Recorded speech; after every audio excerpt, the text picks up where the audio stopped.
Seram. Cerita horor kurir makanan pulang jam 2 pagi-pagi motor tiba-tiba berat saat lihat spion. Sejak bekerja sebagai pengantar makanan 2 tahun lalu, pria Malaysia bernama Hasnan selalu pulang larut malam ke rumahnya.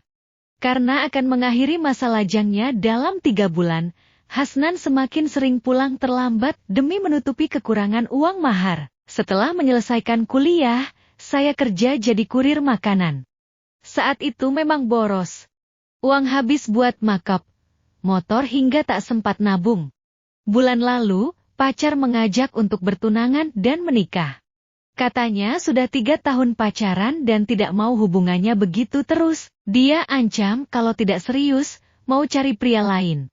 Saya langsung panik dan terpaksa kerja keras buat cari biaya pernikahan, cerita Hasnan.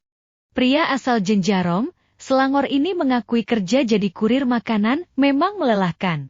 Dia hanya punya hari Minggu untuk istirahat, padahal dia harus mengumpulkan uang sebanyak Rp8.000 atau sekitar 26 juta rupiah sebagai mahar pernikahannya. Namun, sejak kejadian Jumat malam baru-baru ini, Hasnan merasa takut dan ngeri jika harus bekerja hingga larut malam. Pasalnya, saat sedang pulang dari mengantar makanan, Hasnan mengaku diganggu oleh makhluk halus berbentuk pocong. Ceritanya, jam 2 pagi itu Hasnan pulang dari mengantar makanan. Dia sudah biasa pulang pagi, sehingga tidak merasa takut sedikit pun. Padahal dari posisinya sekarang yang berada di Ceras, jarak untuk kembali ke rumahnya sekitar 50 km. Tapi entah kenapa, malam itu Hasnan benar-benar merasa sangat lesu. Dia tidak berhenti bekerja sejak pagi. Istirahat cuma sebentar, dan hanya makan sebungkus roti.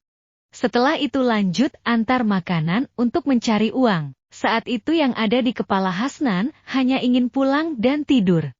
Namun begitu melintasi area gelap tanpa lampu jalan, tiba-tiba motornya terasa berat dan mesin seperti mau mati. Mengapa motor ini tiba-tiba bikin hal? Tadi baik-baik saja. Apakah kehabisan oli atau ban kempes? Hasnan bertanya dirinya sendiri tanpa mencurigai hal lain.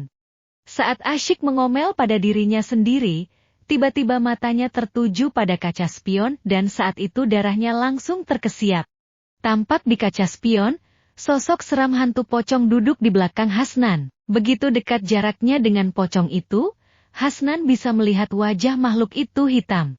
Dalam kondisi panik dan ketakutan, Hasnan hanya bisa membaca ayat suci Al-Quran dan berjanji akan rajin mengganti oli sepeda motornya karena tersendat-sendat saat lewat jalan gelap itu. Ketika saya melihat pocong itu, saya gemetar ketakutan.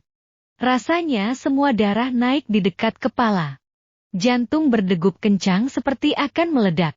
Mulut saya komat-kamit baca ayat yang saya hafal. Meski bacaannya terbalik-balik, tapi saya tetap baca keras-keras, kenangnya. Namun usahanya tidak berhasil.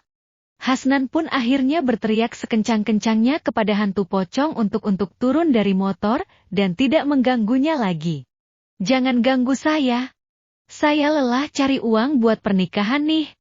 Yang kamu mau aku tidak punya, teriak Hasnan berusaha mengusir hantu pocong itu. Baru setelah melewati kawasan gelap selama hampir 5 menit, sepeda motor yang ditunggangi Hasnan kembali melaju kencang. Namun, Hasnan tidak menoleh ke belakang dan terus melaju hingga sampai di rumah. Sesampainya di rumah, Hasnan berusaha menenangkan diri. Dia mengumpulkan kekuatan setelah melalui pengalaman yang begitu mengerikan. Setelah itu, keinginannya untuk bekerja hingga larut malam tidak lagi berlanjut. Hasnan kemudian baru teringat cerita-cerita lama mengenai area gelap tersebut. Konon di daerah itu pernah terjadi kecelakaan maut. Saya dengar cerita tentang orang yang mengalami kecelakaan dan meninggal di dekat situ. Tapi cerita itu sudah lama. Katanya, jari telunjuk kiri korban putus dan anggota keluarga tidak dapat menemukannya. Akhirnya, korban dimakamkan dalam kondisi jenazah tidak sempurna.